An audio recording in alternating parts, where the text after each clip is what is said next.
নমস্কাৰ বন্ধুসকল, আপোনালোকক আজিৰ ভিডিঅ'লৈ স্বাগতম জনাইছোঁ। আজিৰ ভিডিঅ'ত আমি আগবঢ়াবলৈ লৈছোঁ ছেপ্টেম্বৰ মাহৰ বাবে বৃষ ৰাশিৰ মাহেকীয়া ৰাশিফল। ক্ৰীড়াৰ দৃষ্টিকোণৰ পৰা এই মাহটো ভাল হোৱাৰ সম্ভাৱনা আছে।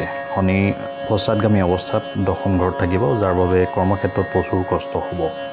ধৈৰ্য ধৰি আপুনি কাম কৰি যাওক, সফলতা নিশ্চয় পাব।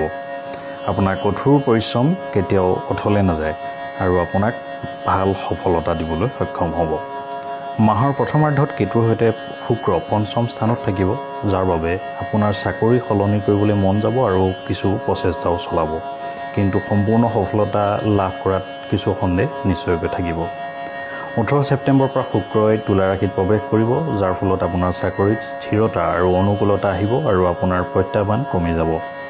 আপুনি আপোনাৰ কাম অধ্যৱসায়ীভাৱে কৰিব, যিয়ে সমস্যাৰ সমাধান কৰিব। এই মাহটো ব্যৱসায় কৰা লোকসকলৰ বাবে অনুকূল হ'বলৈ গৈ আছে। দেৱগুৰু বৃহস্পতিয়ে গোটেই মাহটো প্ৰথম ঘৰত বহি আপোনাৰ সপ্তম স্থানত সম্পূৰ্ণ দৃষ্টি নিক্ষেপ কৰিব আৰু আপোনাৰ ব্যৱসায়ক সমৃদ্ধি প্ৰদান কৰিব।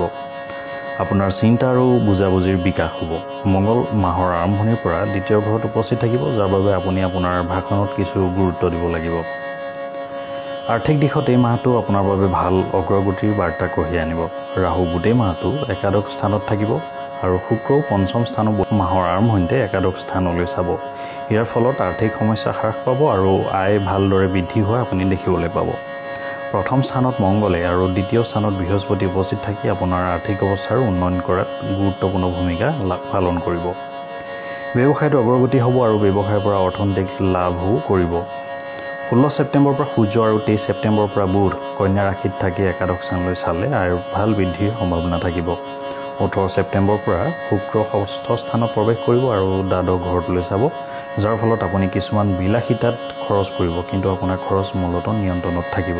যদি আপুনি প্ৰেমৰ সম্পৰ্কত আছে, তেন্তে এই মাহতে আপোনাক ভাগ্যই পৰীক্ষা কৰিব পাৰে। প্ৰেমৰ সম্পৰ্কত আপুনি উত্থান পতনো দেখিবলৈ পাব পাৰে। আপোনাৰ সম্পৰ্কত ৰোমান্টিকতা থাকিব, কিন্তু ৰাহু কেতুৰ প্ৰভাৱ আৰু মংগল গ্ৰহৰ বাবে আপোনালোকৰ মাজত কিছু উত্তেজনা বৃদ্ধি পাব পাৰে। বিবাহিতসকলৰ ক্ষেত্ৰত সপ্তম ঘৰৰ গোটেই মাহটো দেৱগুৰু বৃহস্পতিৰ আশীৰ্বাদ থাকিব, যাৰ ফলত আপোনাৰ সম্পৰ্কত মৰম থাকিব। দেৱগুৰু বৃহস্পতি আপোনাক শান্ত হৈ থাকিবলৈ, ধৈৰ্য ধৰিবলৈ, পৰিস্থিতি অনুযায়ী আচৰণ কৰিবলৈ সহায় কৰিব, যাৰ বাবে আপোনাৰ বিবাহিত জীৱনটো ভালৰ দিশে আগবাঢ়িব।